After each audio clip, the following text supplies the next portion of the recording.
Hello, and welcome back to People Skills Pro. Let's talk about a place no man ever wants to find himself, the friend zone. It's a place of deep frustration and confusion. You meet a woman you're attracted to. You're kind, you're supportive, you're a great listener. You become her confidant, the one she trusts, the one she calls for advice. You do everything you believe a good guy should do, hoping that she will eventually see how amazing you are and that a romantic connection will blossom. But it never does. Instead, you get hit with the words that feel like a death sentence. "You're such a great friend." Or worse, you have to listen to her talk about the jerk she's dating while you're sitting right there thinking, "But I'm the one who actually treats you right." This experience can make you feel bitter, resentful, and completely powerless. It can make you believe that women don't know what they want, or that you have to be a bad person to be found attractive. I am here today to tell you that the friend zone is not a place she puts you. It is not a random act of cruelty. The friend zone is a role that you audition for and then get cast in.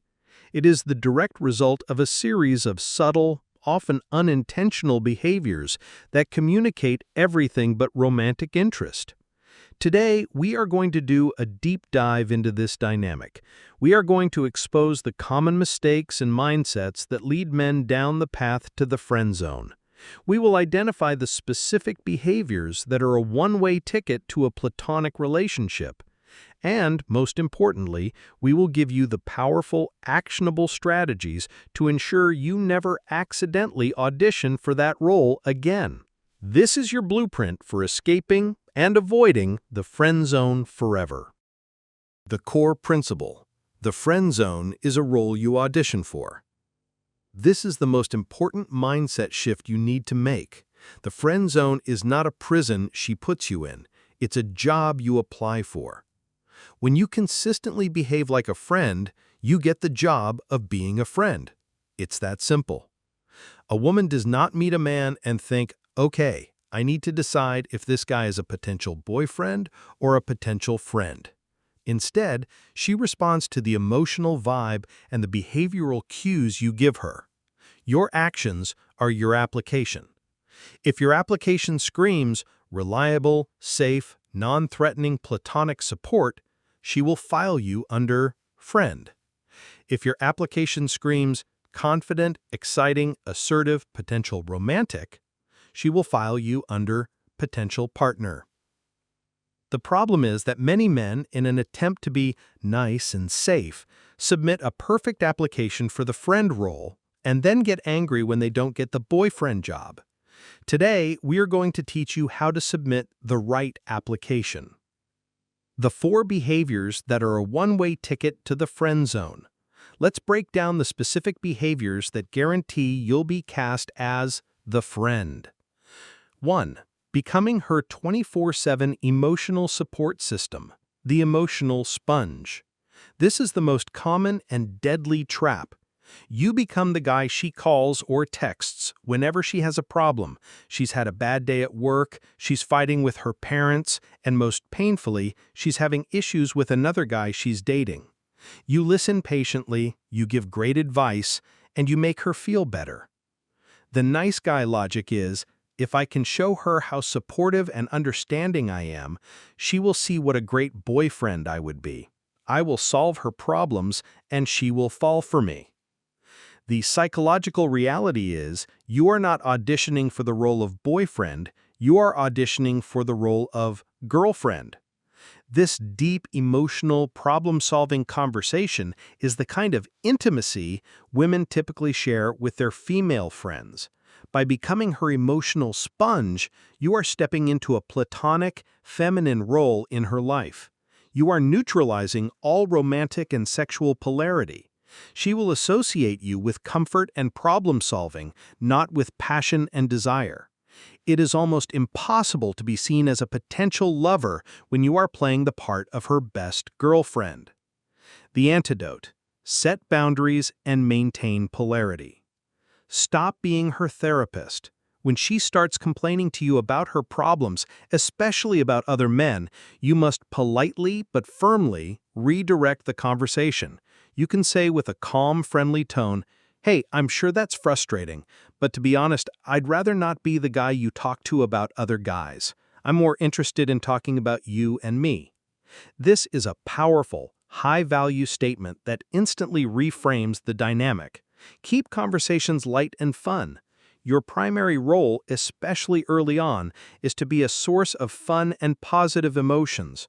Your conversations should be about shared adventures, playful teasing, and building a flirtatious connection, not dissecting her life's problems. Lead her to her own solutions. If she does have a problem, don't solve it for her. Empower her. That sounds tough. What do you think you're going to do about it? This respects her competence and keeps you out of the fixer role. 2. Never making a move. The harmless friend. You have great conversations, you make her laugh, you spend time together, but you never escalate, you never break the touch barrier, you never go for the kiss, you never make your romantic intentions clear through your actions. The nice guy logic: I don't want to be creepy or make her uncomfortable. I need to wait for the perfect moment or a clear signal from her. If I'm patient and respectful, she will eventually let me know when it's okay to make a move. The psychological reality: in the world of attraction, the man is generally expected to lead and take the risks. By never making a move, you are not being respectful, you are being passive. You are communicating a lack of confidence and a fear of rejection. A woman's subconscious interprets this lack of action as a lack of interest or a lack of courage. She thinks, if he was really into me, he would have done something by now. I guess he just wants to be friends. You place the burden of sexual escalation entirely on her, which is not a position most women want to be in. You are signaling that you are harmless, and harmless is the opposite of exciting. The antidote: lead with confident, respectful escalation. Break the touch barrier early and often, in a non-creepy way. Start with light, playful touches on the arm or shoulder. As the connection grows, you can lead her by the hand through a crowd, or put your hand on the small of her back to guide her through a doorway. These small acts establish a physical connection. Learn to read the green lights. Pay attention to her body language. Is she leaning in? Is she touching you back? Is she holding eye contact? These are your signals. The 90-10 kiss rule. When you feel the moment is right, you don't just lunge in. You confidently lead 90% of the way in for the kiss, and you let her close that final 10%. This gives her the final choice, but you have led the entire way. It's confident, yet respectful. 3. Constantly seeking her approval and permission. You are always trying to make sure she is happy, comfortable, and approves of you. You change your opinions to match hers. You let her make all the decisions. You text her after a date asking, "Did you have a good time?" The nice guy logic: if I make her happy and show her that her opinion is the most important thing, she will like me more. I need to make sure I'm doing everything right. The psychological reality: this behavior demonstrates a profound lack of a strong inner core. You are signaling that your sense of self-worth is dependent on her validation. You are a follower, not a leader. A woman is not attracted to a man she can walk all over. She is attracted to a man with a strong backbone whom she can respect. By constantly seeking her permission, you are handing her your power and forcing her into a leadership role she likely does not want. The antidote: lead with your own frame. Stop asking for permission. Don't ask, "Can I kiss you?" This outsources the decision and kills the romance. Learn to lead and read the signs. Don't ask, "Can I take you out sometime?" Confidently state, "I want to take you out. Are you free Thursday?" Have your own opinions. As we've discussed before, it is okay to disagree. A respectful disagreement is more attractive than being an agreeable chameleon. It shows you have your own mind. Assume she's having a good time. A confident man assumes that time spent with him is a good time. He doesn't need to text her for validation after a date. He knows he brought his best self and he's detached from her specific reaction. 4. Creating platonic hangouts instead of real dates. You are afraid to be direct, so you use vague, low-pressure language. You ask her to hang out, grab a coffee, or get together sometime. The nice guy logic is, if I ask her on a real date, it will be too much pressure. Hanging out is more casual and relaxed, so she's more likely to say yes. The psychological reality, vague plans create vague relationships. When you ask her to hang out, you are creating a platonic frame from the very beginning. There is no clear romantic context. It's ambiguous, and that ambiguity leads directly to the friend zone. She doesn't know if it's a date or just two friends getting together, so she will default to the safer platonic option. The antidote is be clear and intentional. Use the word date. It is a powerful word. I've had a great time talking with you, and I would love to take you on a proper date. This is clear, confident, and leaves no room for ambiguity. Plan a real date. A date has a clear plan, a location, and a time. It's not just hanging out at my place. It shows you are putting in effort and that you value her enough to create a real experience. Lead the logistics.